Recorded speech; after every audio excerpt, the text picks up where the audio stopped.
Hi, this is your Russian Rulers podcast host, Mark Schaus. I'm interrupting today's podcast all the way from episode 108 to make a short announcement. I've created a new blog site for all things having to do with Russian history and far beyond just the rulers. You can find it at www.russianrulershistory.com. There's a lot of content there already to read about things like the Decembrist Revolt of 1825, the life of Svyatopolk the Accursed, Nikita Khrushchev, and much, much more. Of course, there's also a small little PayPal donation button there if you want to help support the podcast. It would be much appreciated. Now, on to the podcast. Welcome to the Russian Rulers History Podcast, Episode 84, Wehrmacht on the Run. Last time, we recounted the battles of Moscow and Stalingrad, along with the siege of Leningrad. The German forces faced their first defeats and were gradually being pushed back by the Red Army, with both suffering horrific losses. During the early part of the German invasion, Stalin pleaded with Sir Winston Churchill to open a second front to take some of the pressure off the Russians. He sent Molotov to England, good old stone arse, to plead his case, but to no avail. Churchill would like nothing better than to let Stalin and Hitler beat each other to death. Two quotes sum up Churchill's feelings. The first is that, quote, "grim Bolshevik state, which I once tried hard to suffocate at birth, and which, until the emergence of Hitler, I regarded as the worst enemy of civilized freedom." The second, "If Hitler occupies hell, I will ask the House of Commons for aid for the devil." Churchill would not be the first, nor the last person, to equate the boss with the devil. On November 7th, 1941, a new ally joined with the USSR, the United States, after the attack on Pearl Harbor. It was this attack that woke the sleeping giant. It also meant that the Japanese had to focus east toward the oncoming U.S., and not north and west towards the USSR. This was important, as you recall, from last episode, when the Russians were able to peel off 53 divisions of troops for the Battle of Stalingrad and Moscow, as they felt the threat from the Japanese had evaporated. Maxim Litvinov, the once disgraced Bolshevik, was sent to the United States as the ambassador. One reason was the fact that he was Jewish, and that would help mend the bad public opinion that came about during the Great Purges. Litvinov was able to get the U.S. to agree to supply the USSR with aluminum, weapons, and, of course, much-needed food. Now, what many have said about this aid, and Churchill's reluctance to start a second front, is that it gave Stalin precious time to become one of the biggest military powers in world history. The boss was now planning on how he was to create a post-war Europe that would become Bolshevized, just as he had planned in the early 1930s. But now he had to play the game next to two of the big boys of the world, Churchill and Franklin Delano Roosevelt. The Big Three, as they were called, first met in Tehran on November 28th to December 1st, 1943. They had planned to meet in Cairo on November 22nd through the 26th, but because Generalissimo Chiang Kai-shek of the Republic of China attended, Stalin refused to come as he was backing his future protege, Mao Zedong, and the Chinese communists. Before the conference, there were also tensions between the U.S. and Great Britain over the renewal of the British Empire after the war and the opening of a second front. By now, numerous telegrams had been sent back and forth between the three men, but now was the time they needed to meet in person. Roosevelt's health was by now deteriorating, so the 7,000-mile trip was arduous, whereas Stalin had a much shorter trip. Churchill relished traveling, as he was already, had been to Moscow and the U.S. twice each. Stalin met Roosevelt first, who was by now in a wheelchair. Churchill followed soon thereafter. Stalin purposely held the meeting where he did, closer to Moscow so he could better control the situation. The Tehran Conference was essentially a meeting to coordinate the war effort and get full cooperation from the Soviet Union in their war with Nazi Germany. Stalin demanded a free hand in Poland and that the Allies support the partisans in Yugoslavia, a move that no doubt frightened and helped my partisan mother. A demand of all three men was that Turkey be persuaded to join the Allies in 1944 with Soviet support. Stalin was the dominant force at Tehran, partly due to being close to his capital, partly due to the illness befalling Roosevelt, but mainly because of his army's crushing defeat of the Germans at the Battle of Kursk in July and August of 1943. This battle, the largest armored fight of all time, convinced Stalin that the Soviet army could stand up to anyone, including the United States. Now, the Battle of Kursk was an attempt by the Germans to break the Kursk salient, which had occurred after the loss at Stalingrad.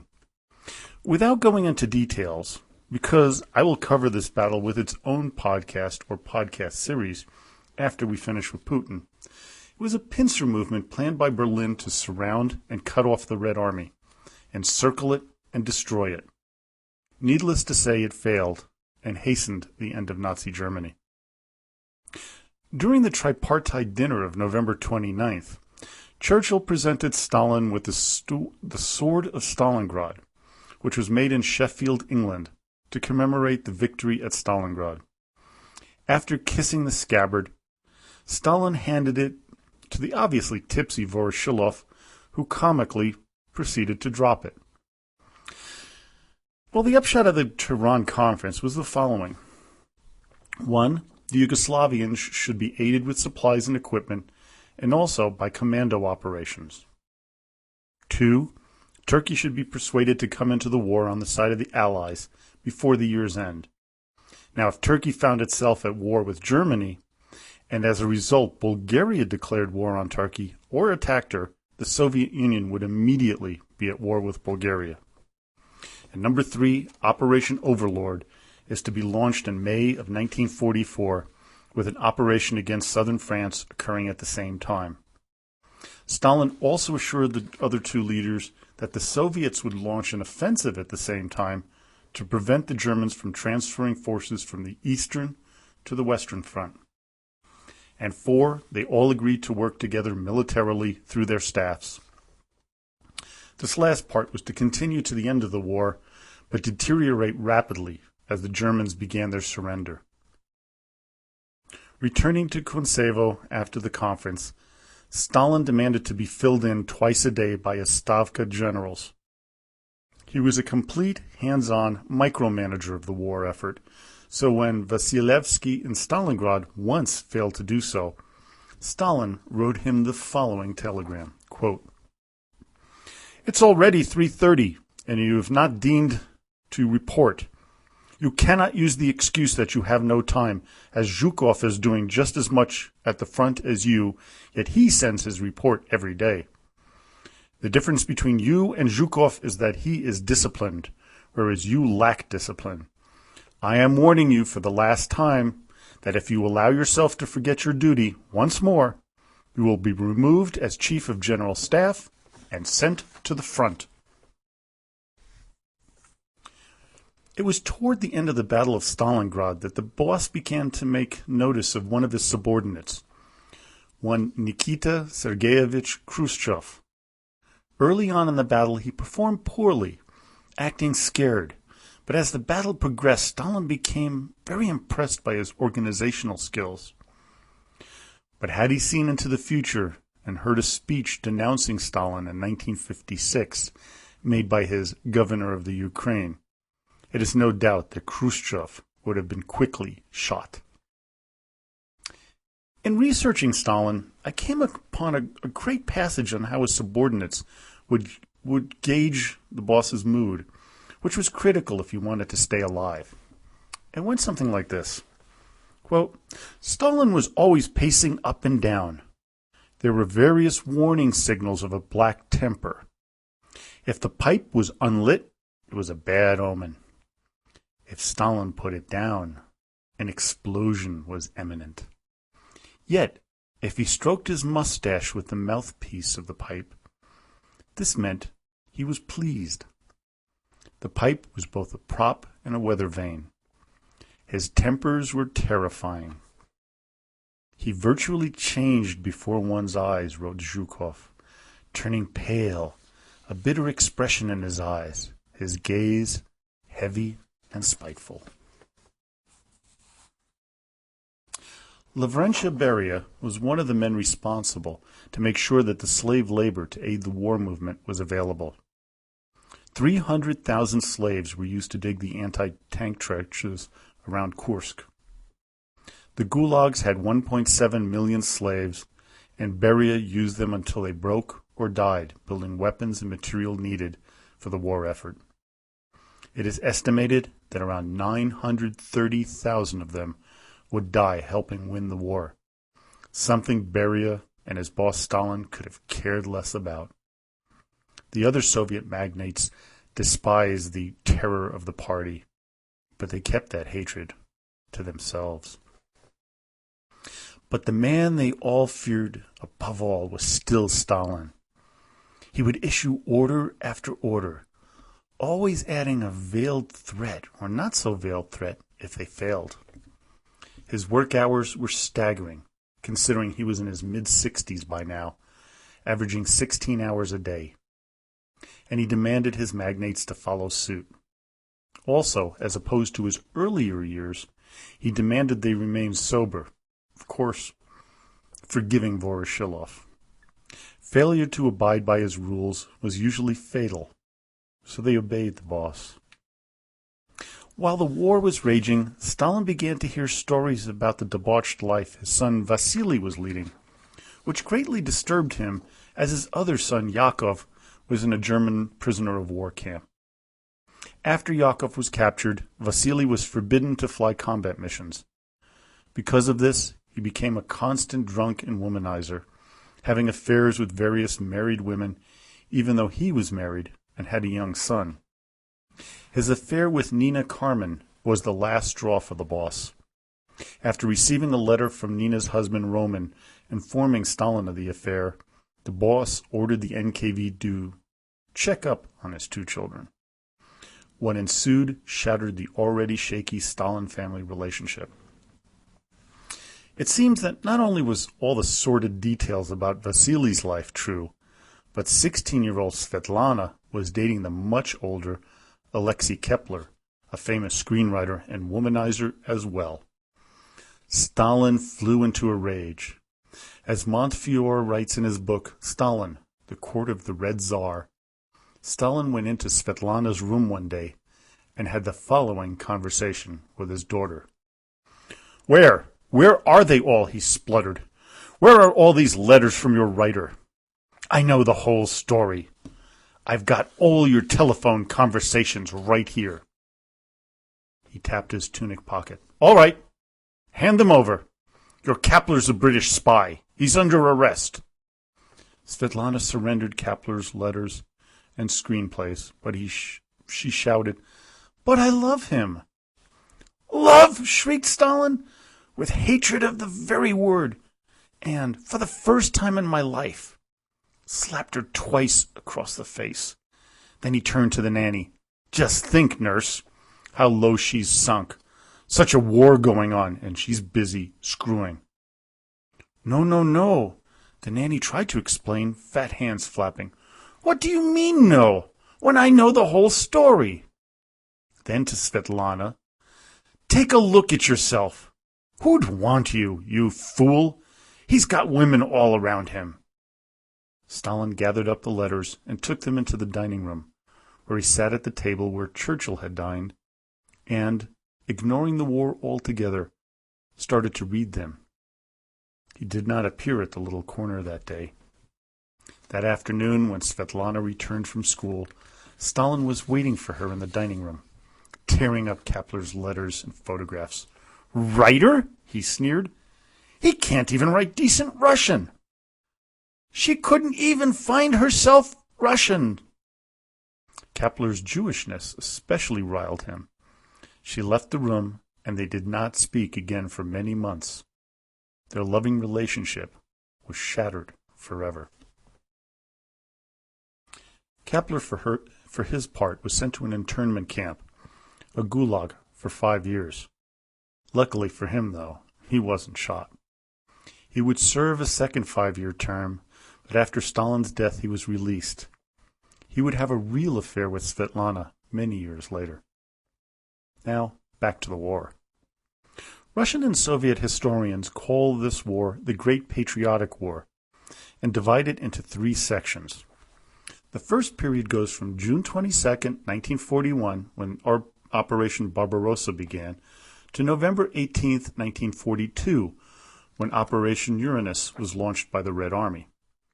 The second period started on November 19th of 1942 and ended on December 31st, 1943, when the Soviets began pushing the entire German line backwards. The third period began on January 1st, 1944, and ended on May 9th, 1945, when the Wehrmacht surrendered and Nazi Germany capitulated. It is at this last period that we now found ourselves. Now, you may want to go over the battles and maneuvers that went on during the war, but I'm not inclined to go there with this podcast today. We're really focused on Stalin, as this is the Russian ruler's history podcast. I will cover these periods and the battles and maneuvers much more in depth when we transition the podcast to more of a broader Russian history podcast when we're done with Putin. Stalin had noticed something was changing in the USSR, and that was a movement he could not tolerate: nationalism. He knew the war was coming to an end, with the Soviets being victorious, as Germany was also now fighting a two-front war, with the Allies, led by Great Britain and the United States, pushing from the west, and the Red Army pushing from the east. It was now only a matter of months before the game would come to an end. Nationalistic fervor, which Stalin needed to drum up amongst the Ukrainians, the Chechens, the Tatars, the Azerbaijanis, and others at the beginning of the war, when there was a level of uncertainty, was one thing. But now that the war was almost over, the boss could no longer tolerate it in his country, the Soviet Union. One group that was targeted were the Balkars, who lived in the Caucasus. They were not treated very poorly by the occupying Germans in 1941 through 43, so Stalin viewed this as treason. Beria wrote to Stalin, quote, "The Balkars gave a friendly welcome to the German occupation of the Caucasus. As they retreated before the blows of the Red Army, the Germans organized Balkar detachments." A few months later, he reported to Stalin, 37,103 Balkars have been loaded into special trains and dispatched to their new areas of settlement in the Kazakh and Kyrgyz republics. There were no incidents requiring attention during the operation. Another purge was going on, yet another terrible loss of life and displacement of whole peoples like the Chechens, whose deep hatred of the Russians can be seen today because of incidents like this one, also reported by Beria. The evictions of the Chechens in Ingush is proceeding normally. 342,647 people were loaded onto special trains on February 25th, and by February 29, the number had risen to 478,479, of whom 91,250 were Ingush and 387,229 Chechens. The operation proceeded in an organized fashion with no serious instances of resistance or other incidents. There were only isolated cases of attempted flight. Beria was right. Only a few incidents occurred, mostly met with lethal force. The people all too well remembered the Great Purge of 1937 to 1939. They knew they had to comply or else.